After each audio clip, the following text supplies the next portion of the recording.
Sur un air de Maloya, à l'occasion de la semaine créole, c'est dans le plus grand port de plaisance de la Réunion, la Pointe des Galets, et géré par la Régie des ports du TCO, que les navigateurs de la course World Dark ont décidé de faire une escale de 7 jours,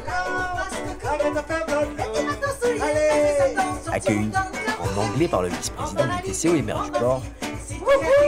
First of all, welcome to you all and your families. Pour Olivier Waro, au-delà de cette aventure de 15 mois autour du globe, cette course est aussi un aspect de notre économie touristique maritime.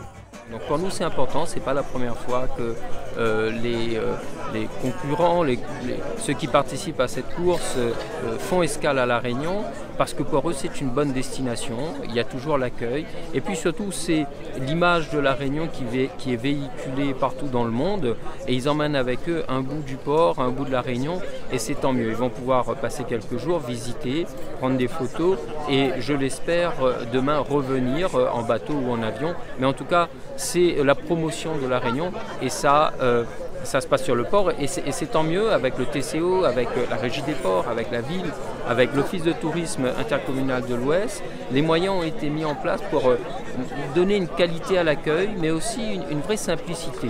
On visite et on commence à connaître de nouvelles cultures, donc c'est la partie enrichissante de ce projet.